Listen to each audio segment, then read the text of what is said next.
Hey everybody, it's Stuff I Heard Podcast. I'm your host, Josh Peak. Here we go. Good morning everybody. Today is Saturday, the 21st of December. I forgot to write that down. 12/21. Why is that important? Well, it's important to me because it was around this time of year that I joined the Marine Corps back in 1994. I actually left for boot camp on the 19th of December. My first Sunday on Parris Island was Christmas Sunday. Aww. Yep. I went to boot camp with a son that was not quite a month old. And I had already signed up for the Marine Corps. We had decided that I was going to go in and graduate. And then amongst graduation, or right after graduation, we were going to get married. That way we would have benefits and all that stuff for our son, and so on and so forth. So you can walk outside your door and feel how cold it is and go, wow, what a really crappy time to go to Parris Island. And you would be correct, because it was really crappy. It was really cold. And that being the first Sunday of Parris Island, you've been yelled at for the whole week. And Sunday we went to church, and we're in Mass, and I'm holding a little picture of my boy. And all I could do was cry. I just wept. Boo-hoo. And, yeah, it's one of those life-changing moments. When you look back at your life and you think about pivotal moments, that was a pivotal moment for me. So, here we are all these years later, and life keeps trucking along. Now, I want to start off this episode. This is the 172nd episode. Wow. Thank you guys for hanging around. I want to talk about the new Star Wars movie. And I don't want to give out any spoilers, okay? So don't anybody panic. Don't make freak out. But I feel like it's one of those movies that is going to be the biggest movie to date. The biggest, the most watched movie, the most rewatched movie, the most celebrated movie. And listen, everybody online is a movie critic and they all want to poo-poo on somebody's parade. I loved it. I loved the whole thing. I loved it from beginning to end. I was lucky enough in that I went in early to work and I was able to get off at a decent time. And when I went up to buy a ticket, our local movie theaters got one of those multiplex kind of deals where there's many options to see a movie. So if you don't quite get there in time, there's another one coming up in about 30 minutes. They planned ahead to know that this was going to be the movie to watch. So when I got up there, I said, all right, what's the next movie that you have open for this? And they said, oh, we got a 3D movie. And I was like, all right. Now, I'm not a big fan of 3D movies. When Avatar came out, to me, Avatar really did 3D better than anybody else. You sit in the theater and all of a sudden you're immersed in this world because things are in the foreground, things are far away, you get a good depth perception of movement. It was really impressive. And then I went to see a bunch of 3D movies after that thinking that they were going to do the same thing, and it wasn't. It was a lot of really cheap tricks of, hey, I'm going to move this thing now, here's that camera angle, whoa! And it was just a way to overcharge for a ticket. Avatar, though, did not do any of that. They just wanted you immersed in this world, and they filmed the whole thing that way. So, which is weird because the whole thing is in special effects. And a lot of it's done in front of blue screens and green screens, and there's not really anything behind them, but they did it in a way that everything was very perspective from how you were looking at it. Now, I bought this 3D ticket not thinking, yay, 3D Star Wars, but let me tell you, it is amazing in 3D. It is better than Avatar in 3D. It is immersive. You are in it. There is all sorts of things in there where it doesn't have to be like action, but the action is in 3D. And we're talking about outer space here, and Star Wars and lightsabers and using the Force and Force lightning and laser blasts and all kinds of things that are in 3D, and it is so beautiful. It is so awesome. They did a great job of the story. They did a great job of taking you down ways that you didn't think you would go. As the viewer, I felt like I laughed. I honestly cried a little bit. I was excited. I was happy. You name it. I felt every emotion in this movie. There were moments of reflection where you get to see old characters that you'd forgotten about, and if you're a Star Wars fan, you're going to dig this a lot. If you kind of watch it, you know, because it's in the background and you don't pay attention. Some of the characters you're going to see on the screen, you're going to be like, who is that again? If you're a Star Wars fan, like I am, you're going to geek out. You're going to be like, oh, this is good. Golly, this is good. I was so excited. I told my wife, I said, we gotta go see this again. Like, I gotta watch it again in 3D. I mean, it's so good in 3D. There's commercials on TV that sort of lead you down a path because you're not sure what's going to happen, and they don't really tell you what's going to happen. They do enough to tease you to where you're unsure. And that unsureness is what you need to have for the whole movie. Don't let anybody tell you what it's about before you go see it. Don't let anybody spoil it for you. If you've seen the movie, don't spoil it for somebody else. Let them figure it out. Let them see what happens during it, because it is incredible. The twists and the turns and the way it actually works out is just very thoughtful, very thought out, very genuine, very just awesome. Awesome. You know, the word awesome gets overused, but this is awesome. Full of awe. Just, wow. Wow. I feel emotional about it. I saw it yesterday. I'm still feel emotional about it. It was that good. Anyway, let's it's hard to pivot from that and talk about anything else. Let's talk about other things though. Okay, so this is the Stuff I Heard podcast. You can tell people you heard from me that the movie's awesome. Rise of Skywalker. Gotta go see it in 3D. So I've been watching The Mandalorian on Disney Plus, and they've been coming out every Friday, but they made an announcement that because of the movie release, they weren't going to do it on Friday, they were going to do it on Wednesday. So Wednesday I got a little treat. This was after I recorded the podcast this past Wednesday. I sat there and I was like, oh, what's on TV? Oh, I got an episode of Mandalorian, and it was good. It ended on a cliffhanger, not a cliff note. Cliff note's what you use in school. It tells you the story in like a nerfed down version. It ended in a cliffhanger, so where you're going to watch it in the next episode to find out what happens, because I imagine that the next episode is going to jump right into something happening. So anyway, episode 7, they keep getting better and better. To me, 7 was better because it involved a lot of characters that you've met in previous episodes all working together. It's leading up to something bigger. Again, I'm sure that people will complain about the pacing of it, but I enjoyed it. I like it. It's a good story.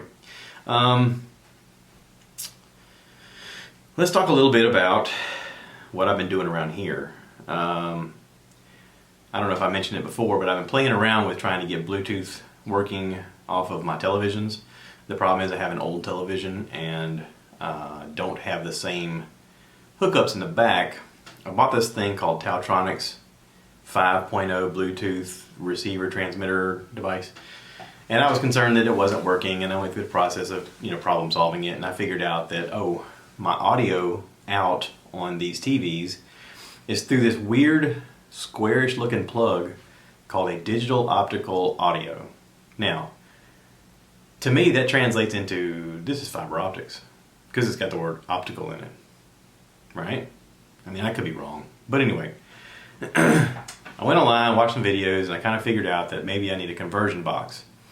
And I still bought the box thinking, this isn't going to work. I'm going to buy this thing and it's going to be useless. But I bought this box. It came in the mail yesterday. I was able to hook it up to the TV, to the other little doohickey, and it worked. Everything worked. I was like, yay! I figured it out. I figured out the workaround. So if you've got an older TV and you're trying to figure out how to get your Bluetoothy thing to work, I made a YouTube video. Go check it out. The name of the little box is Prozor, P-R-O-Z-O-R, and it was like $13 after shipping and taxes and all that stuff. So enough of that. I also made a purchase this past Wednesday for a leaf blower. I have had a leaf blower that belonged to my grandparents that was, let's just say, less than stellar. When you turned it on, you just kind of went, just a little light breeze, just let me blow some of this away. Just a little breeze. And it was corded, which meant that you had to, wrangle a cord around things and over things and around, And cordless technology's gotten a lot better. I've got a few neighbors that have cordless blowers and they really like it. And I was like, okay, well, the prices on these things have come down for Christmas. So let me just check one out. And I went to the store. I went to Lowe's first, and I talked to this guy that worked there, and he was, stocking the shelf on it. And I was like, "Do you know anything about these?" And he goes, "I can tell you from working the desk up front, that if it's not 40 volts or above, that it doesn't have enough blowing power and it doesn't last long enough for people, and they complain and they come back and they swap it out for one that's more powerful. Everybody seems to get one that's 40 volts or more, they're really happy with it." And I was like, okay, that's good information, thanks. So I looked on the shelf and, kind of weighed my options, and I thought, well, to be fair, Lowe's tends to carry certain brands, and let me just look at what's here versus the price, and then let me go over to home, to the Home Depot and kind of compare prices there. And when I went there, they had a Ryobi that was on sale that was, to me, a better buy than what I saw at Lowe's. They had it on sale for like $149, and I thought, well, it's a bit pricey for a blower, but if it works as good as they say it does, okay, so be it. So I bought it and brought it home, opened it up, had a little thing on it for me to connect. I went to power it up on the charger, and I thought, well, I'll check on it tomorrow. It's got a charge. It's a pretty big battery pack. We'll just come out here tomorrow and see if it works, and then we'll give it a shot, and I'll make a video. So I made a video about this as well. So if you're curious about this, go check out my YouTube page. I just posted it this morning. But here's the problem. So nothing happened the next day. I took it off the charger, plugged it in, nothing happened. I thought, okay, what's going on here? So I went to plug it up again, and this time when I plugged it in, a light came on, and I thought, well, I don't remember a light being on yesterday. Maybe I didn't have it plugged in all the way. Maybe the little battery and the charger didn't quite seat up the right way. Okay, well, let's give it another day. And I could see the light now, so apparently it's hooked up. And so I left it alone. And the next day, I went to plug it up, got off work Friday, came home, after seeing Star Wars and all this other stuff, and plugged it up and nothing happened. And I was like, okay, what's going on here? So I got the little book out, started reading the book. I was like, okay, am I missing a step here? There's only 2 buttons. Nothing in here says it's, something I'm supposed to reset or anything like that. Seems pretty cut and dry. Then when I plugged it up again, because I thought, okay, maybe I didn't charge it fully. I don't know. When I plugged it up again, this time, it's got a little colored light on top that was red. And when I plugged it up this time, it blinked between red and green. Now, on the actual battery, it says in print that if it blinks red and green, the battery's defective. And I thought, I just bought this thing. I haven't used it one time. How is the battery defective? And I thought, okay, well, sometimes people send you products that's just, there's something wrong with it. It just happens. So I thought, well, okay, I got the receipt somewhere around here. Let me find it. And I realized I threw it away, so I had to dig through the trash to find it, which was super awesome. But luckily I did have it, and I found it, and I took it back up there, and they swapped me out for no problem.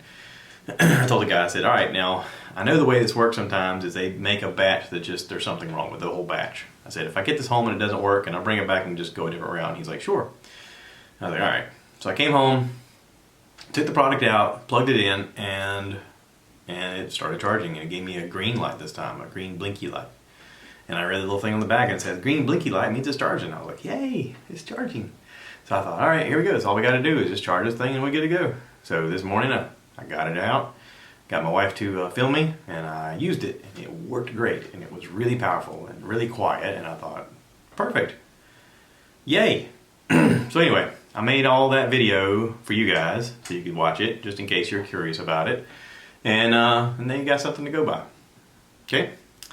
Let's talk about some stuff that I heard, because this is Stuff I Heard podcast. Dr. Drew, After Dark, did an episode number 45 with Josh Potter. This is the second time Josh Potter has been his guest on this episode. Josh Potter is one of the producers that works behind the scenes for, or engineers, I guess you should say, works behind the scenes for Your Mom's House and all the other podcasts that Tom Segura and Christina Brzezinski run. He's been on the episode before. They have a reoccurring guest called Robert Paul Champagne, very disturbed man who's makes really odd videos on I think it's on Instagram and YouTube. Anyway, they've had an ongoing character who's really, so there's something wrong with him. I don't exactly know what, and they don't exactly know what, but Dr. Drew kind of feels sorry for him, and he's trying to help him out, and it's not so much a thing of, oh, poor you. It's more of a, I don't know, it seems like this guy's had a rough life, and the way he's learned to cope with it is really kind of disturbing for a lot of people. So Josh Potter and him, I guess, have taken an effort to go visit this guy in New York, and this episode they talk about the fact that Drew went to the Bronx to go visit him, and sort of the horrible conditions that this guy's living in, and, you know, sort of trying to decipher what's going on with him to help him out. And listen, he cares. Here's the big part, is even though this is like an entertainment thing, Dr. Drew is a doctor, and he deals with a lot of people who are, you know, mentally unstable and have been through abuse and drug, you know, deals with drug abuse and all this other stuff. And so he's seen everything, and he's just, you know, at the end of the day, he's just trying to help this guy. But it is content for the show, and so it's kind of, you know, there's that weird line of, I can see some humor in this, but I kind of want to, like, also help you because I feel bad for you, and is there anything I can do to help? So anyway, I also listened to Wife of the Party with Leanne Kreischer. Her latest episode is called The Holidays. She sits down with her girlfriends and they talk about different Christmas ideas, gift ideas. Some of her friends are in a sort of a blended family of Jewish and Christian values. So they celebrate Hanukkah and Christmas. And it's interesting to hear how they do it. In there, Leanne also talks about the fact that they didn't reveal to their kids that Santa wasn't real until much later in their lives. I think their oldest daughter, Georgia, was 13 when they told her. And they sort of have perpetuated the problem over the years. Some of it's Bert's fault, some of it's Leanne's fault. And she owns up to her part of it too. But I've heard Bert talk about this on his podcast. He even talked about it in his last special, Secret Time. I heard him talk about, he's got an Uncle Pete who is an older guy who lives in Florida, who would call and he would pretend he's Santa on the phone. Bert like put Santa's picture on his phone and wrote the name Santa for when it called. Oh, Santa's calling, you know, and he'd put him on speakerphone. Hey Santa, I'm here with the kids. And he's like, oh, is so-and-so here? I heard you want a skateboard, you know, and stuff like that. And then Bert, one year, the kids were like, we're going to catch Santa with a GoPro. And he's like, yeah, that's a good idea. So they set it up on the mantle, and Bert puts it on time lapse. And at a certain point, he puts on like a glove, like Santa, like with the Santa hat, and you can kind of see it in the screen where the hat, but the glove comes over and turns the thing around, or you hear jingle bells. And so the kid's like, oh, we caught Santa on camera, you know. It's just sort of perpetuated the problem. And but anyway, it's funny. The ladies are very helpful in talking about Christmas ideas for gifts for different people, and it's a fun hang with girlfriends. So, you know, if you're into that kind of thing, you want to listen to it, check it out. I also listened to Bert Kreischer's podcast, The Bertcast, episode 397 with Dan Soder. Dan Soder is a stand-up comedian. He is on a show called The Bonfire. The Bonfire is some New York comics. They all live near each other. I know Big J. Ogerson's one of the main ones. I don't know everybody else that's on it, but it's sort of like Tough Crowd was back in the day. They bust balls with each other. They razz each other really hard. They come up with a lot of funny stuff. They tell funny stories. It's just comedians bouncing ideas off each other and just trying to crack each other up the whole time. Anyway, Dan Soder has a new special on HBO called Son of a Gary. His father's name was Gary. He talks about it on the podcast. His mom and dad separated when he was young. He lived kind of a hard life because both of his parents were alcoholics. His dad ended up dying of alcoholism, cirrhosis of the liver mixed with Hep C. And, you know, here's the thing. Everybody goes through hardships, but comedians find a way to find the humor in the situation, because at the end of the day, it's better to laugh than to cry sometimes, or it's helpful to laugh. It's very therapeutic. Is that the right word? Yeah, very therapeutic to laugh at the situation. If you can find the humor in something, then do it. I heard a comedian once, David Nastor. He wrote a book, said you just gotta laugh. And he talks about how everybody goes through horrible situations, but if you can find the humor in it, sometimes it helps take the sting out. So anyway, check out Dan Soder on HBO, Son of a Gary. He's a funny guy. This is a funny interview. And they're just friends that sit around and hang out and tell jokes. I also listen to Whitney Houston's podcast, Good For You. No, not Whitney Houston. Did I say Whitney Houston? Whitney Cummings. Oh my God. I can't believe I said Whitney Houston. That'd be a trip. She died years ago. Hey, baby from beyond the grave, I will always love you. Would that be the name of her podcast? Did I just do something really awful there? Sorry. Whitney Cummings has a podcast, Good For You. And she did an episode with Michael Rappaport. Now, the two of them were on Bert's cooking show on YouTube, Something's Burning. And the whole time Bert kept calling him Rapaport. He forgot to pronounce the T. And he's like, I thought my whole life it was Rappaport. You mean I've been saying it wrong this whole time? Anyway, the two of them hanging out with Michael that day kept telling him, you should go do stand-up. And Mike's like, yeah, I used to do stand-up years ago, but then I got into acting and I got away from stand-up. And they both sort of hounded him into getting into stand-up again, and Whitney especially. Apparently after that shoot, she rode in the car with him. She took him home or whatever from doing the episode. And the whole time she kept saying, you know, you need to do it, you need to do it. I'm going to be at this place, you can do it then. You know, you can get up in front of me and do 5 minutes or 2 minutes or whatever. You can MC the event and just talk. And he got into it. And he's back doing stand-up comedy. I liked him when I was younger. He would pop up in movies here and there. First, I think I saw him in True Romance with Christian Slater and Patricia Arquette. I think that's who it was, Patricia Arquette. Anyway, he was Brad Pitt's roommate. Brad Pitt in the movie was kind of unknown. He played a burner who was really high on the couch named Floyd. And Floyd was smoking weed out of a honey bear container. And and Michael Rappaport was his roommate who was trying to get into movies.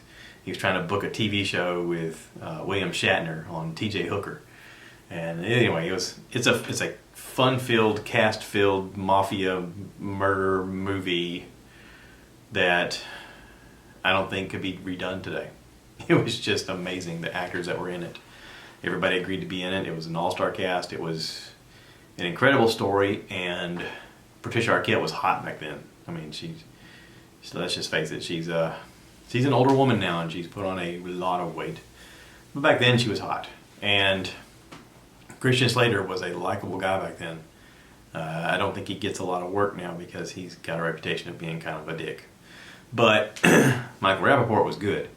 And he's continued to get work over the years, even though his persona on YouTube and on Instagram is him talking trash to everybody. He really doesn't say anything that bad. He just uses the F word a lot.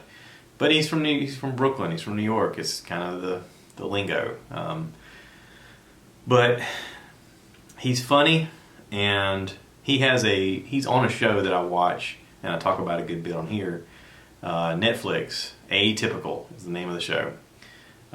He is the dad in the show, and he's very good. It's very good acting.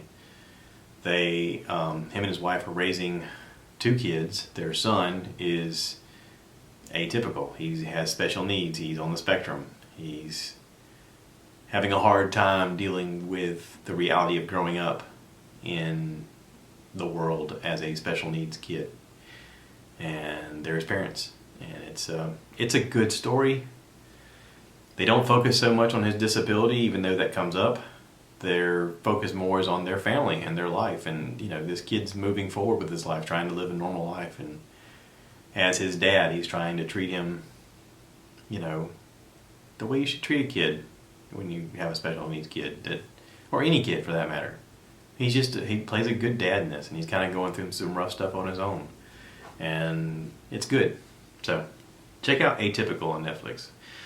Season 3 is out. It's really easy to watch. You're going to burn through them. It's such a good show. You're going to fly through the episodes. What else? What else is there? On YouTube, there is a new Something's Burning. It's Bert Kreischer's YouTube show with the All Things Comedy Network. I don't think they cooked anything. They were cooking chicken and eggs. And he had 2 guests in there, Tony Hinchcliffe and Brian Redban.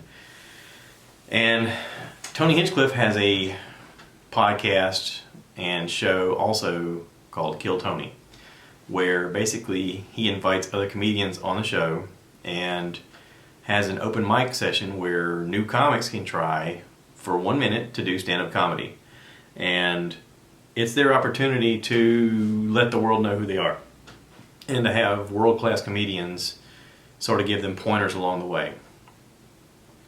He said, I heard him in an interview with Joe Rogan, because he did the Joe Rogan Experience, episode 1400, this past week. And they talk about it a good bit too. He says, I'm giving people a platform, and the crazy part is like I'll interview the audience and ask them, do you guys like it when they do really well? And a lot of people cheer. And he goes, do you like it when they fail? And even more people cheer. And he said, I'll be honest, I don't know how they're going to do when I invite them to be on. And he mentioned some real good comedians that are out there during the Joe Rogan Experience. He's like, but I give them their opportunity. They get up on stage, they do their thing. It's just one of those shows where I wanted to help other people who wanted to get into stand-up, and I figured this was an opportunity.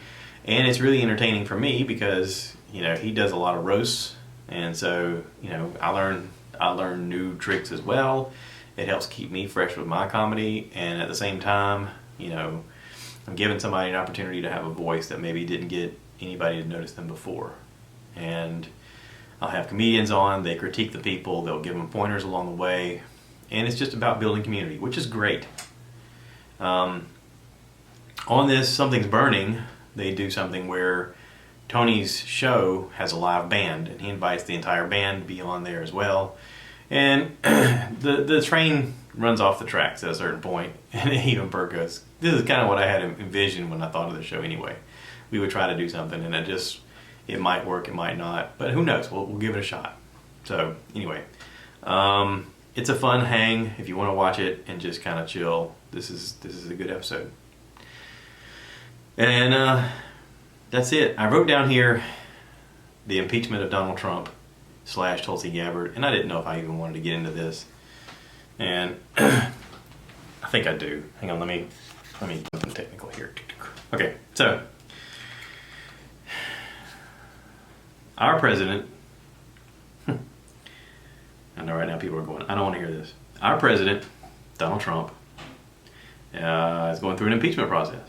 And for all intents and purposes, the proclamation by the media is that he's been impeached. Now, I don't think that's exactly how it works. I'm hearing reports that the House decided to impeach him, but it has to go to the Senate for approval, and the Senate is controlled by the Republicans, so it may not even go through. And even still, what is going to happen? So that's interesting. Okay, the vote came up this past week, and it was overwhelming votes. Mostly Democrats that voted to get him out of there. Tulsi Gabbard, who is the 2nd congressional district leader for Hawaii, she voted present. She didn't vote yay or nay. She voted present. And I looked into it because I wanted to find out what was going on. She's the only present vote in the whole thing. Everyone else was either for or against the whole thing. And I'm reading this from her, okay? It says, I want to explain why I decided to stand in the center and vote present instead of choosing a partisan position. Throughout my life, whether through serving in the military or Congress, I've always worked to do what is in the best interest of our country. Not what's best for me politically or what's best for my political party. I've always put our country first. One may not always agree with my decision, but everyone should know that I will always do what I believe to be right for the country that I love. After doing my due diligence in reviewing the 658-page impeachment report, I came to the conclusion that I could not in good conscience vote either yes or no. A house divided cannot stand, and today we are divided. Fragmentation and polarity are ripping our country apart. This breaks my heart and breaks the heart of all patriotic Americans, whether we are Democrat, Republican, or Independent. So today, I came before you to make a stand for the center. I appeal to all of you to bridge our differences and stand up for the American people. My vote today is a vote for much needed reconciliation and hope that together we can heal our country. Let's work side by side, seek common ground, to usher a bright future for the American people and our nation. United we stand. Tulsi.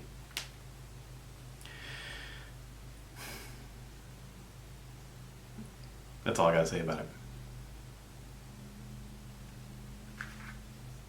it. I'm voting for Tulsi. I'm just saying. Service over self. Tulsi Gabbard 2020. Yeah.